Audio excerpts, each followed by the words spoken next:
చరణ్ కౌశిక్ గారు మీరు చెప్పండి. హరీష్ రావు రాఘవ కన్స్ట్రక్షన్స్ గురించి ఆధారాలతో సహా మాట్లాడారు. మీ మంత్రి కుటుంబ సంస్థపైన వచ్చిన స్పెసిఫిక్ ఆరోపణలపైన చర్యలు తీసుకోకుండా పాత కేసులన్నీ కలిపి విచారణ అనడం డైవర్షన్ పాలిటిక్స్ కదా చరణ్ కౌశిక్ గారు? సార్ ఇక్కడ చాలా స్పష్టంగా ప్రభుత్వం ఏంటంటే ప్రభుత్వం తెలంగాణ రాష్ట్రంలో ఒక క్రషరే లేదు, దాదాపు 750 స్టోన్ క్రషర్స్ ఉన్నాయి తెలంగాణ రాష్ట్రంలో. రోజుకు 10 లక్షల టన్నుల సంబంధించినటువంటి ఏదైతే స్టోను అక్కడి నుంచి ప్రొడ్యూస్ అవుతూ ఉంది. హైదరాబాద్ చుట్టుపక్కలనే దాదాపు 5 లక్షల టన్నుల ఉత్పత్తి జరుగుతూ ఉంది.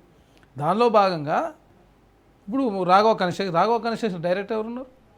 పొంగులేటి శ్రీనివాసరెడ్డి గారు లేరు కదా. పొంగులేటి శ్రీనివాసరెడ్డి గారు లేని వ్యక్తిని దానిలో తీసుకొచ్చి ఇష్యూని డైవర్ట్ చేసే ప్రయత్నం బీఆర్ఎస్ పార్టీ చేస్తుంది. ప్రతిదీ రాజకీయమే. పొద్దున్న లేస్తే టీఆర్ఎస్ ప్రభుత్వంలో రాక్షసులే భక్షులుగా మారి ఏ విధంగా తెలంగాణ రాష్ట్రాన్ని దోసుకుని తెలంగాణ సమాజంతో రాజకీయ ఆరోపణలు తప్ప నిజాలు కాబట్టి రోజు ఇదే ఆరోపణలు ఒకటా రెండా? నేరెళ్ళ దళితుల మీద థర్డ్ డిగ్రీ ప్రయోగించి ఏ విధంగా తెలంగాణ సమాజం చూసిరా అన్నాడు.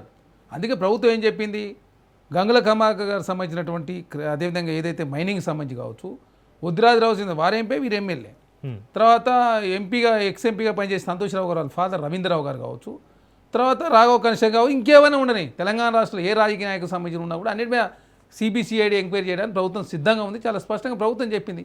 మీరు అన్నాడు వేసిన సిబిసిఐడి వేస్తానికి మీకు ధైర్యం ఉందా? అదే కాకుండా నిజామాబాద్ వరంగల్లో చాలా పర్మిషన్ లేని క్రషర్ చాలా ఉన్నాయి. అన్నాడు ప్రభుత్వం దృష్టికి మీ ముందు తీసుకుపోతే కనీసం చర్చ పెట్టిరా?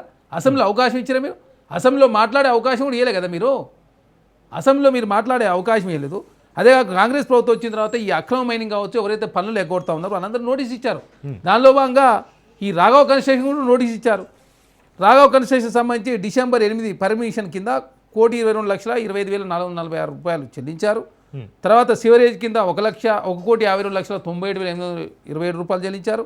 అదే కాకుండా ఈ 10 సంవత్సరాల కాలం కన్నా ఇప్పుడు కాంగ్రెస్ ప్రభుత్వం వచ్చి 37% మైనింగ్ ఆదాయం పెరిగింది. అదే కాకుండా ఇక్కడ ఇసుకకు సంబంధించి 22% ఆదాయం పెరిగింది.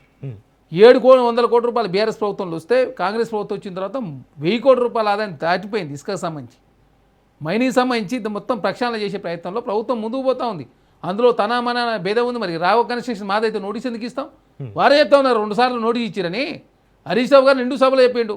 మాదే అయితే మేము ఎందుకు నోటీస్ ఇస్తాం? అరే మీరు ఇంత చెప్తా ఉన్నారు. ప్రకృతి గురించి హరీష్ రావు గారు మాట్లాడుతున్నారు సార్. మరి జన్వాడ ఫామ్ హౌస్ కేటీఆర్ గారు నిర్మించి ఎక్కడ సార్? ఫిరంగి నాలమే నిర్మించారు మీరు. 2 లక్షల ఎకరాలు త్రిపులోని జీవో ఎత్తేసింది మీరే కదా. త్రిపులోని జీవో ఎత్తేసింది మేము కాదు కదా. పర్యావరణం గురించి ఇప్పుడు మాట్లాడుతూ హిమాయత్ సార్ గండిపేటకు నష్టం జరుగుతూ ఉంది పర్యావరణ పరంగా చెప్తా ఉన్నాం. మరి కేటీఆర్ ఫామ్ హౌస్ ఫిరంగి నాలమే కట్టుకున్నాడు కదా. మీరు మొయినాబాద్లో ఫామ్ హౌస్ కట్టుకున్నారు. త్రిపులోని జీవోలో మీరు కూడా పర్మిషన్ లేదు ఫామ్ హౌస్ కదా. తర్వాత ఒట్టినాలపల్లిలో సంతోష్రావు గారికి ఫామ్ హౌస్ ఉంది కదా. శంకరపల్లిలో కలకుల కవిత గారుకుంది. ఇవన్నీ పర్మిషన్లు ఉన్నాయా? అంటే 100 ఎకరాలు 2 లక్షల ఎకరాలు త్రిపులోని జీవో ఎత్తేసే ప్రయత్నం చేసి హైదరాబాద్ ప్రకృతి నాశనం చేసే ప్రయత్నం మీరు చేశారు మీ ఆయనలో. అదే హైదరాబాద్ అనుకొని ఫార్మసిటీ ఎవరైనా నిర్మిస్తారని నాకు అర్థం కాదు. హైదరాబాద్ 1,30,00,000 మంది ఉంటారు. ఇక్కడ హైదరాబాద్లో ఉన్నటువంటి పొల్యూషన్ ఇండస్ట్రీ అది కూడా బయటికి తరలించాలని ప్రభుత్వం భావిస్తూ 3 విభాగాలు విభజించుకొని తెలంగాణ రాష్ట్రం కాంగ్రెస్ ప్రభుత్వం ముందుకు పోతుంటే మీరు చూసి ఓరలేక మీరు చేయలేని మంచి పనులు కాంగ్రెస్ ప్రభుత్వం చేస్తే మూసి మీద విమర్శలు చేస్తారు, ఇల్లు పాలసీ మీద విమర్శలు చేస్తారు. ఇప్పుడు ఏ సబ్జెక్ట్ లేక రాఘవ కన్స్ట్రక్షన్ తీసుకొస్తారు. తెలంగాణ రాష్ట్రంలో 700 క్రషర్స్ సంబంధించి ఉన్నాయి. ఒక రాఘవ విషయం ఎందుకు వచ్చింది? ఇంకొకటి చెప్తా ఉన్నాను. ఇంత బీఆర్ఎస్ పార్టీ మాట్లాడుతూ ఉంది. ఎవరంటే అక్కడ దాన్ని రాఘవ కన్స్ట్రక్షన్ పక్కనే ప్రతిమా శ్రీనివాసరావు గారికి సంబంధించినటువంటి ఆర్ఎంసీ ప్లాంట్ ఉంది. మరి దాని మీద మళ్ళీ హరీష్ రావు గారు మాట్లాడు. దానికి అపోజిట్లో కేటీఆర్ గారు ఫిరంగినాలను డిస్టర్బ్ చేసినటువంటి ఫామ్ హౌస్ దాని గురించి మాట్లాడు. రాఘవ కన్స్ట్రక్షన్ ఏంటంటే పొంగులేటి శ్రీనివాసరెడ్డి గారు మంత్రి కాబట్టి ప్రజలలో గందరగోళం వాతావరణం క్రియేట్ చేసే ప్రయత్నం హరీష్ రావు గారు చేస్తూ ఉన్నారు. అంటే తెలంగాణ రాష్ట్రంలో కాంగ్రెస్లో నేనే కాంప్రమైజ్ ఉంటే ఆదాయం ఎట్లా పెరుగుతుంది? 37%. మైనింగ్లో 37% పెరిగింది, ఇసుకలో 22% పెరిగింది. తెలంగాణ రాష్ట్రంలో ఇసుక బజార్లు 8 ఏర్పాటు చేశారు. తర్వాత రేటు విషయంలో కూడా చాలా స్పష్టంగా ప్రభుత్వం ఒక విధానాన్ని ముందుకు పోతుంది. కాబట్టి ఎక్కడ కూడా బ్లాక్ మార్కెట్ తావు లేకుండా తెలంగాణ రాష్ట్రంలో ముందుకు పోతూ ఉన్నారు. ఓవర్లోడ్కు సంబంధం లేకుండా నూతన ఇసుక విధానాన్ని తీసుకొచ్చి తెలంగాణ రాష్ట్రంలో ముందుకు పోతూ ఉన్నారు. ప్రతిదాన్ని మీరు రాజకీయం చేసే ప్రయత్నం బీఆర్ఎస్ పార్టీ చేస్తూ ఉంది. అసలు తెలంగాణ రాష్ట్రంలో సమస్యలు లేనట్టు ఆ సమస్యల మీద మాటలు ప్రతిదాన్ని రాజకీయం చేయాలా, రాజకీయంగా పబ్బం గడుపుకునే ప్రయత్నంలో బీఆర్ఎస్ పార్టీ హరీష్ రావు గారు ముందుకు పోతాను. అదే కాకుండా ఇప్పుడు హరీష్ రావు గారు మాట్లాడుతూ ఇంత పెద్ద మాట్లాడుతున్నాడు. అరే అదేవిధంగా మరి రాజశేఖరెడ్డి మల్కాయిరి ఎమ్మెల్యే అదేవిధంగా FTL బఫర్ జోన్లు కట్టిండు. మరి కాలేజీలు పల్లరాజశేఖరెడ్డి గారు FTL బఫర్ జోన్లు కట్టిండు. మల్లారెడ్డికి FTL బఫర్ జోన్లు ఉన్నాయి కాలేజీలు. అదే త్రిపులోని జీవోలో జోగినిపల్లి భాస్కరరావుకి ఇంజనీరింగ్ కాలేజ్ ఉంది, పల్లరాజేష్కి విజయడి కాలేజ్ ఉన్నది. అంటే బీఆర్ఎస్ పార్టీ ఏంటంటే మీరు చేస్తే కరెక్టు, ఎవరన్నా ఉంటే మాత్రం దాన్ని తప్పుపడే ప్రయత్నంలో మీరు ముందుకు పోతా ఉన్నారు. కాబట్టి కాంగ్రెస్ పార్టీగా మేము ఏం చెప్తా ఉన్నాం, తప్పు చేసినా తన అనే భేదం లేదు, సిబిసిఐడి ఎంక్వైరీ చేయడానికి మేము సిద్ధంగా ఉన్నామని చెప్పి ప్రభుత్వం చెప్పింది. అదే కాకుండా ఇంకోటి చెప్తాం, భారతీయ జనతా పార్టీ సార్ ఇక వాళ్ళు భారతీయ జనతా పార్టీ ఇక వాళ్ళే కరెక్ట్ అని చెప్పే సార్, కోల్ ఇండియా బొగ్గుకు 4,500 రూపాయలు భారతదేశంలో కోల్ ఇండియా బొగ్గు తీసుకునేది. అదే ఆస్ట్రేలియా బొగ్గు అదాని రూపంలో దిగుమతి చేసుకొని 24,500 రూపాయలు అదానికి ఇస్తూ 5,000 కోట్ల రూపాయలు ప్రతి సంవత్సరం అదానికి అక్రమ మార్గం చెల్లిస్తుంది కేంద్ర ప్రభుత్వం. రైట్, బ్రేక్ కాబట్టి ఇంకోటి అడవి భూములని కూడా అప్పనంగా అదానికి అంబానికి అడగడితే కేంద్ర ప్రభుత్వం ఎన్ని 3 లక్షల హెక్టార్ల సంబంధించిన అడవి భూములను కూడా అడవి అవసరాలు కాకుండా వేరే అవసరాల కోసం ఇచ్చింది కేంద్ర ప్రభుత్వం కదా. రైట్. చరణ్ కౌశిక్ గారు, ఇక్కడ ఎండిఎల్ లైసెన్స్ లేకుండా కారు చేసినట్టు 2 సార్లు తేలినా కూడా అధికారులు ఎందుకు చర్యలు తీసుకోలేదంటారు? సార్ ఇక్కడ పర్యావరణ అనుమతులు ఎవరు ఇస్తారు సార్? కేంద్ర ప్రభుత్వం కూడా ఇస్తారు కదా. బాధ్యత కేంద్ర ప్రభుత్వాన్ని కూడా. రాష్ట్రం కేంద్రము పర్యావరణ అనుమతుల విషయంలో కేంద్రం రాష్ట్రం కలిసి ఇస్తారు.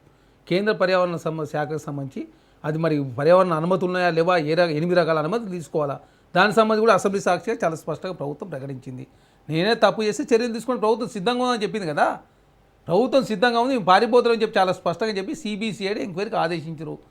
రాష్ట్ర వ్యాప్తంగా ఏదైతే ఇల్లీగల్ అని ఎవరి దృష్టి, ఏ పార్టీ దృష్టికి వచ్చినా, ఏ వ్యక్తి దృష్టికి వచ్చినా అన్నిటి మీద విచారణ చేయడానికి ప్రభుత్వం సిద్ధంగా ఉంది. అదే కాకుండా మైనింగ్ సంబంధించి ఎక్కడన్నా అక్రమ మార్గంలో మైనింగ్ తరలిపోతూ ఉంటే దాని మీద కూడా చర్యలు తీసుకోవడానికి సిద్ధంగా ఉన్నారు. ఇసుకకు సంబంధించి మీరు చూసి బీఆర్ఎస్ ప్రభుత్వంలో ఇసుక ఆదాయం చూసిరు, ఇసుకను ఏ విధంగా బీఆర్ఎస్ పార్టీ నాయకులు మొత్తం తరలించకపోయింది చూసిరు, ఓవర్లోడ్ చూసిరు, గ్రామాలను ఇసుక మయం చేసిన పరిస్థితి కూడా మనం చూసినాం. కాబట్టి ఇక్కడ ఇసుకకు సంబంధించినటువంటి దాదాపు 8 బజార్లు ఏర్పాటు చేసుకొని 48 రిచ్ల ద్వారా హైదరాబాద్కి ఇసుక వస్తూ ఉంది. ఇసుక ఆదాయం గణనీయంగా తెలంగాణ రాష్ట్రంలో పెరిగి బ్లాక్ మార్కెట్ పోకుండా తెలంగాణ రాష్ట్రంలో కాంగ్రెస్ ప్రభుత్వం వచ్చిన తర్వాత ఈ కంట్రోల్ చేసే ప్రయత్నం, ఆన్లైన్ విధానాన్ని ప్రత్యేక విధానాన్ని తీసుకొచ్చారు. అదే కాకుండా ఎక్కడ కూడా ఒకే రేటు ఫిక్స్ చేయడం, రాష్ట్ర వ్యాప్తంగా ఒకే రేటు ఉండడంతో ప్రధానంగా ఎవరికి ఇబ్బంది జరగకుండా తెలంగాణ రాష్ట్రంలో ఇసుక సంబంధించిన వ్యాపారం జరుగుతూ ఉంది. అదే కాకుండా మైనింగ్ సంబంధించి అక్రమ మార్గంలో పెద్ద ఎత్తున టన్నులు అదేవిధంగా తీసి రాష్ట్ర ప్రభుత్వాన్ని పన్నులు చెల్లించకపోతే దాని విషయంలో కూడా నోటీస్ ఇచ్చి అవన్నీ కూడా సీజ్ చేసి రికవరీ చేసి రాష్ట్ర ప్రభుత్వ ఆదాయం గణనీయంగా 33% పెరిగింది. కాబట్టి ఎక్కడైతే అక్రమ మార్గం ద్వారా రాష్ట్ర ప్రభుత్వం నష్టం జరుగుతుందని భావించిన ప్రతి క్వారీ మీద, ప్రతి ఇసుకకు సంబంధించినటువంటి రీచ్ మీద ఎక్కడ కూడా నోటీసులు ఇస్తాం. దానిలో భాగంగా ఎవరు చెప్పకముందే రాఘవకన్న సెక్షన్ సంబంధించి నోటీస్ ఇచ్చారు కదా. ఇప్పుడు వీరు ఇల్లీగల్ అంటా ఉన్నారు.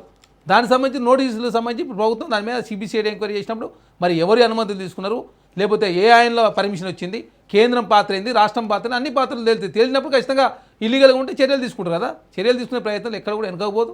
అది మన అనే భేదం లేదు. అనవసరంగా దాన్ని రాజకీయం చేసే ప్రయత్నంలో హరీష్ రావు గారు ముందుకు పోతారు. ఆటలంటే ఆటల మీద ఏదో మాట్లాడతారు, తర్వాత మైనింగ్ అంటే ఇంకోటి మాట్లాడరు, రాజకీయం గురించి వస్తే ఇంకోటి, మూసి మీద వస్తే ఇంకోటి.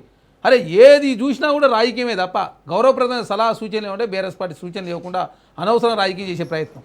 అదే ఇప్పసారం మీద వచ్చినప్పుడు ఇందిరాగాంధీ పెట్టదు, దాని భారతీయ జనతా పార్టీ గలాట చేసి క్రియేట్ రకరకాల ఏ అంశం వచ్చినా అర్థవంతమైన చర్చగా తావు ఇవ్వకుండా అనవసరంగా ప్రజల్లో గందరగోళం క్రియేట్ చేసే ప్రయత్నం జరుగుతూ ఉంది. అసెంబ్లీ వేదికగా చర్చ జరగాలని, చర్చల ద్వారా ప్రజలు మేలు జరగాలని కాంగ్రెస్ పార్టీ భావిస్తూ ఉంది.